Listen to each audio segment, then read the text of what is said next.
See, all these other gentlemen get invited by a nice girl, and then I get invited by a bearded man. Thank you, man. Thank you, Omkar.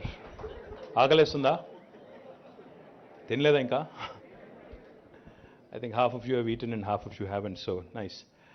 That's all not my fault. In fact, it's all Jayesh Ranjan's fault. I told him the meeting should be at 1 o'clock, but obviously Jayesh had other plans. So thank you for having us. Thank you very much. Thank you, Omkar. That was a joke, of course. You're a very good-looking man. Thank you, Aparajita. Thank you, Suresh Garu, for having us. Thank you for this wonderful event. Thank you, Krish. And thank you for our visiting friends from Germany. We have, we have a Chris and a Krish. We have two of you on the same podium. Thank you, Chris. Thank you, Dirk. Thank you, Jayesh. Thank you, Amar. And to all the family of ZF. I think what's fabulous is those numbers that were just mentioned. I don't know how many of you know this, but you've just joined a very elite club. You know, Amazon's world's largest campus, world's largest presence in terms of number of employees, is not in the US, is not in Seattle. It is actually in Hyderabad. Now, ZF's largest technology center being in Hyderabad, you've just joined a league with Amazon, so I think the entire family of ZF deserves a huge round of applause. And as Suresh pointed out, that 0 to 70% CAGR is what you said. 70% compounded annual growth rate is stupendous. So going from 0 to 2,900, you know, I think we all dream of our vehicles going from 0 to 114 in like 10 seconds and 5 seconds. I think that's the usual, automobile industry parlance.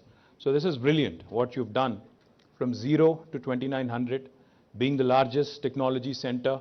I think covering over 100, supporting over 100 different locations across the world is a brilliant addition. So my compliments to the entire family of ZF. In fact, the conversation started, I'd be remiss not to mention Mamta Chamarthi, who actually facilitated the initial intro, the conversation. Wherever she is, Mamta, thanks to you. What started, as was pointed out, as a small little seedling, with Suresh, you and all others, has today become a huge, gigantic tree. And I'm hopeful, because I just heard Dirk say something which was interesting. I'm going to repeat it. I think it's not going to stop at 2,900. He just mentioned, you're aiming at 5,000, which I think is going to create 2,000 more jobs in Hyderabad. I've just come off another meeting, which was very exciting for me personally, because just this morning, we released our annual performance report of the IT department in Government of Telangana. In fact, it's a fabulous story, what has happened over the last 8 years. Tomorrow we complete 8 years as a new state. 8 years ago when the state was founded, the IT exports were languishing around 57,000 crores of rupees per annum. The previous year, that was 2013-14. When the journey started, it was 57,000 crores of exports and 320,000 people working directly in the IT sector in Hyderabad and in Telangana. But now, if you look at the story after 8 years, what's impressive is not just the growth in terms of exports. What's equally impressive is the number of employees that have been added. From 57,000 crores, today we stand at 1,83,000 crores. We have actually more than tripled. So it's more than a 300% growth, which is stupendous. And I think one of the reasons why that has happened is because of organizations like ZF and the confidence that they have reposed in Hyderabad, in Telangana, and how you went from 0 to 2,900 over the last 5 years. I think you guys have been a significant player in that growth story as well. Likewise, the number of employees was about 320,000 when we started this as our journey as a new state. Now it's at nearly 800,000 employees, so almost 480,000 addition, which is stupendous. And let me also tell you one more thing. Last year, our growth in terms of IT exports was at around 26.14%, while the entire national average is about 17%. So we are growing at about 9% higher than the national average. And let me also tell you, according to NASSCOM, last year in India, across the country, about 450,000 new jobs have been added in IT sector, out of which 150,000 came from Hyderabad. That means 1/3 of the new jobs that have been created last year were created in Hyderabad. Just trying to tell you that this is a fantastic city with a vibrant ecosystem, with more and more opportunities for talented youngsters. I think what's important for us to realize is that government of Telangana has not only focused on the large companies like ZF. We've also invited smaller companies to participate in our mobility cluster. We've also been able to forge very interesting partnerships. I was amazed when I met Dirk recently in Zurich, and of course Suresh in the initial days, to learn about your plans for Hyderabad.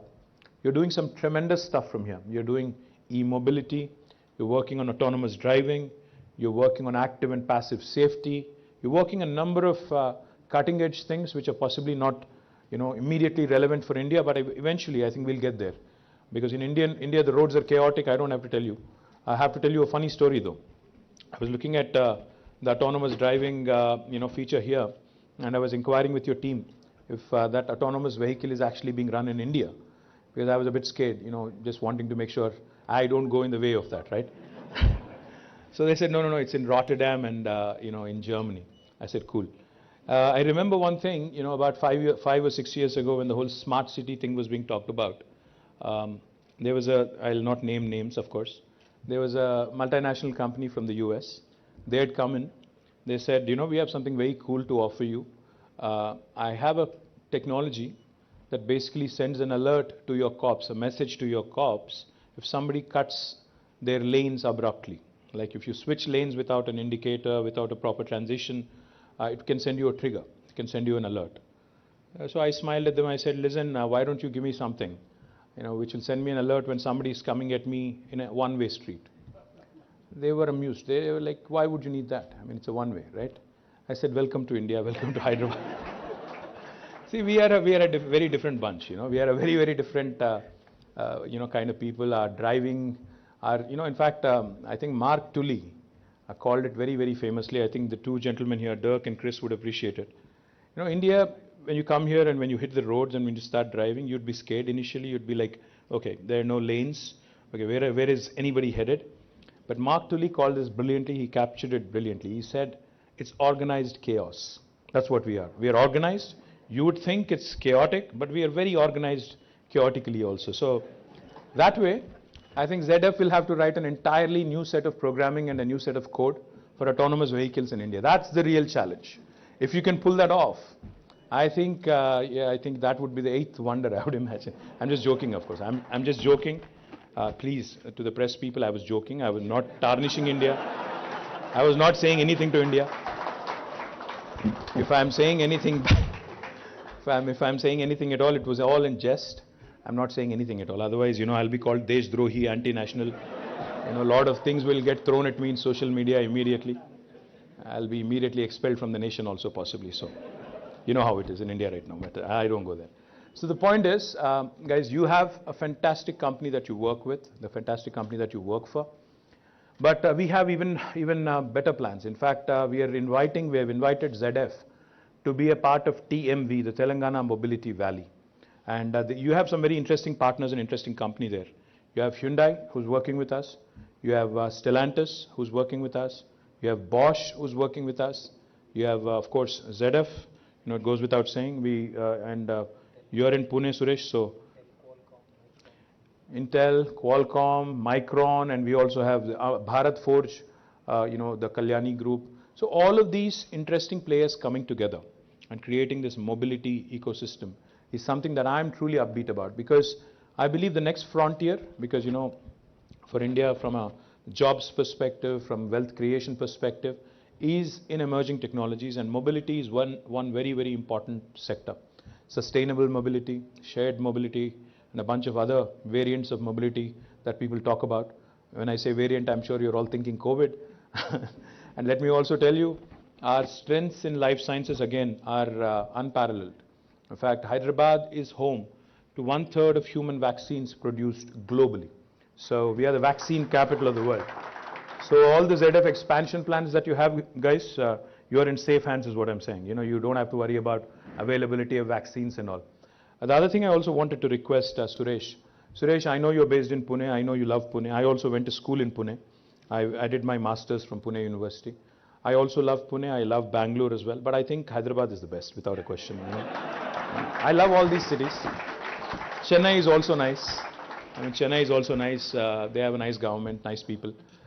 Delhi, I can't say the same, but I think they're also nice people. The government is not okay, they're okay. So Hyderabad is that location, Suresh, where you will get the best bang for the buck. I know that you just told me that for future manufacturing, that you would have us in your plans. But for that, you have to come here, see us more often. With Krish, you have to talk more often. We have to bring you to our brilliant biryani and brilliant halim here. We have great stuff, by the way, I have to tell you. You'll not get that in Pune, for sure. So all of this is what makes us what we are, a brilliant city. Communal harmony is intact, no nonsense here, no halal, hijab nonsense. We are focused on getting work done. We are focused on business. We are focused on economics, not politics. I think that's important, guys, because it's important for us to realize a country like India cannot afford to have politics supersede economics.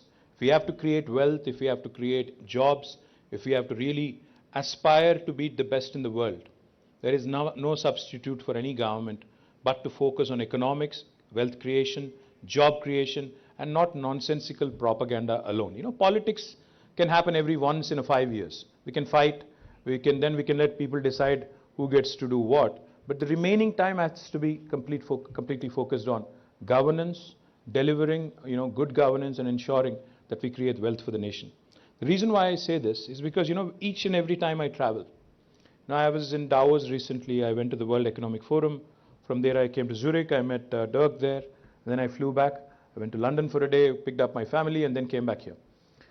Each and every time I visit any country abroad, and I'm sure most of you do the same as well, especially after COVID, I'm sure most of you are on that revenge tourism mode, and a lot of you want to travel. Each of you is posting on Instagram about wanderlust. I know all that. So each and every time I visit any other country, I feel really bad. I come back with a mixed bag of emotions. This great country of ours, with amazing talent, amazingly talented people, amazingly talented think force, who has the ability to produce leaders for the rest of the world. We have our own Indian guys running Microsoft, which is not too far from here. We have our own Indian guys running Google, which is also not too far from here, their second largest campus. We have them running IBM. We have them running Twitter. We have them running so many. I think I can count about 52 different large multinational companies which are being currently run by people of Indian origin. Now that is the talent of India which the world admires. But each and every time you go abroad, you see all these amazing people doing amazing things, amazing Indians doing amazing things overseas. Then you come back, you start thinking. I think all of us also need to think. Back in 1987, India and China, in terms of sizes, population sizes, we are almost the same. We were thereabouts. Even now, I think they're possibly 5 or 10% bigger, but we're thereabouts. Back in 1987, 35 years ago, India and China, our GDP was exactly similar, $470 billion. Now, you cut to 35 years later, their economy now is about, their GDP is about 16 trillion. And India is still dreaming, about 5 trillion economy. Where did we miss the bus? What happened? If we were of the same size, we had the same potential, then how is it that in 35 years later, how is it that after 35 years, China is the second largest economy after the United States, and we are still dreaming of that 5 trillion? It's because they got their priorities right. It's because they decided that they will focus on economics. It's because they have decided that they will create wealth for the nation.